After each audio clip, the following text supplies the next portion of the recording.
नीरा खोऱ्यात गेल्या 4 दिवसांपासून सुरू असलेल्या मुसळधार पावसामुळे वीर धरणातील पाणी साठ्यात वेगाने वाढ होत असून धरणातून नीरा नदीपात्रात पाण्याचा विसर्ग सुरू करण्यात आलाय।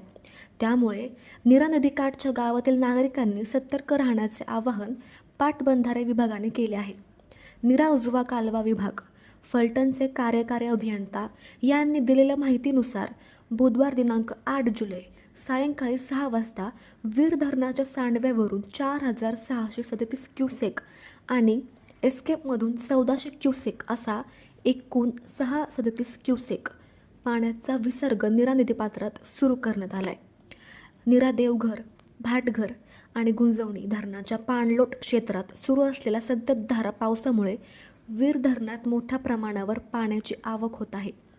त्यामुळे धरणातील पाणीसाठा झपाट्याने वाढत असून बुधवारी सकाळी 9 वाजेपर्यंत धरणाची पाणी पातळी 576.75 मीटर इतकी नोंदवण्यात आली। सध्या धरणात 67.31% उपयुक्त पाणीसाठा उपलब्ध आहे। पाटबंधारे विभागाने स्पष्ट केले की पावसाचे प्रमाण आणि धरणात येणाऱ्या पाण्याच्या आवकनुसार नदीपात्रातील विसर्गात वेळोवेळी वाढ अथवा घट केली जाऊ शकते। त्यामुळे नदीपात्रात तसेच सखल भागातील नागरिकांनी सतर्क राहून कोणतीही जोखीम टाळावी। अशाच नवनवीन बातम्या पाहण्यासाठी बारामती वार्तापत्र चॅनलला लाईक करा, शेअर करा, सबस्क्राईब करा आणि बेल आयकॉन प्रेस करा।